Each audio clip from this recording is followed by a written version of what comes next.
The old house loomed over him. Ravenwood Manor. Locals told tales of horror. They whispered of shadows, they spoke of screams. No one dared to go near. The house stood on a hill, surrounded by dead trees. Their branches clawed at the sky like skeletal fingers. The wind howled through them like a mournful cry. Ethan shivered. He shouldn't be here. The air was thick with an eerie silence, broken only by the occasional creak of the old house. Shadows danced on the walls, making him feel as if unseen eyes were watching his every move. His car had broken down miles from town. No signal. The darkness around him felt suffocating, and the cold wind bit at his skin. He had tried calling for help, but his phone was useless out here. He was stranded, alone and desperate. He had seen the lights, a faint glow coming from the house. He had no choice. He had to try. He approached cautiously. The house looked ancient, its windows like hollow eyes staring back at him. The light was his only hope, a beacon in the darkness. Each step closer filled him with dread. He reached the porch. The wooden boards groaned under his weight, and the air grew colder. His heart pounded in his chest, each beat echoing in his ears. He felt as if the house itself was alive, waiting for him. The wood creaked under his feet. He raised his hand and knocked. The sound was deafening in the silence, reverberating through the night. He held his breath, waiting for a response, hoping for a sign of life. The door seemed to pulse under his touch, as if it had a heartbeat of its own. Silence. Ethan held his breath, waiting. Then he heard it, a whisper from inside. He couldn't make out the words, but it sent chills down his spine. He knocked again, louder this time. The door creaked open, slowly, as if inviting him in. Ethan hesitated, then he stepped inside. The air inside was cold and still. Ethan felt a presence, watching him. The silence was almost deafening, broken only by the sound of his own breathing. He could feel his heart pounding in his chest, each beat echoing in the empty hallway. The shadows seemed to move, playing tricks on his eyes. He turned towards the sound, a soft giggle. It was faint, almost like a whisper, but it sent chills down his spine. He strained his ears, trying to catch any other noise, but the giggle was gone as quickly as it had come. Was it his imagination, or was there really someone or something there with him? It seemed to come from upstairs. He took a step, then another. Each step felt heavier than the last, as if an invisible force was trying to hold him back. The staircase was old, and every creak seemed to scream in protest as he ascended. The darkness grew thicker, wrapping around him like a suffocating blanket. The floorboards groaned beneath his weight. Each creak echoed through the house, amplifying the eerie silence. He paused for a moment, listening, but all he could hear was the sound of his own heartbeat, loud and insistent. He continued, each step a battle against the growing sense of dread. He reached the top of the stairs and stopped, there, in the mirror.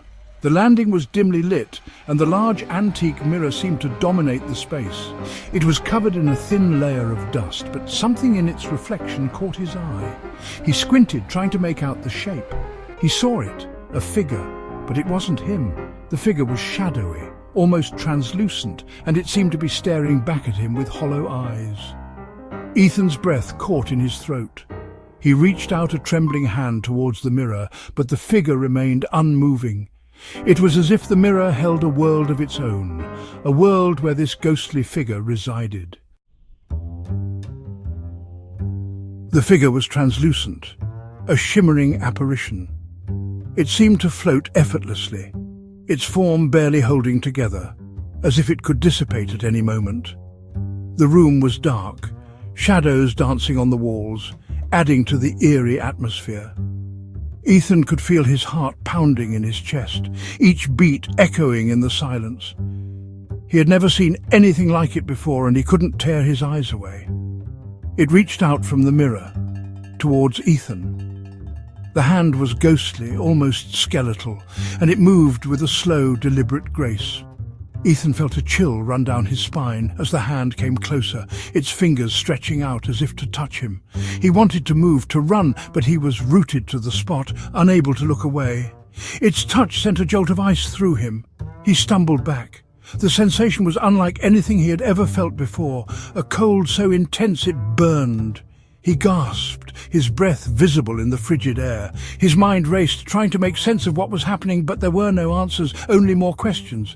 And then he saw it, his reflection. But it wasn't just his reflection. There was something different, something off. The eyes staring back at him were his, but they held a depth of sorrow and pain that he didn't recognize. It was as if the mirror was showing him a version of himself that he had long forgotten, or rather, what his reflection held. It was a toy. A small, worn-out toy that he hadn't seen in years. The sight of it brought back a flood of memories, each one more vivid than the last. He remembered playing with it as a child, the joy it had brought him, and the sadness he felt when it was lost. A toy he had lost as a child. He had searched everywhere for it, but it had simply vanished.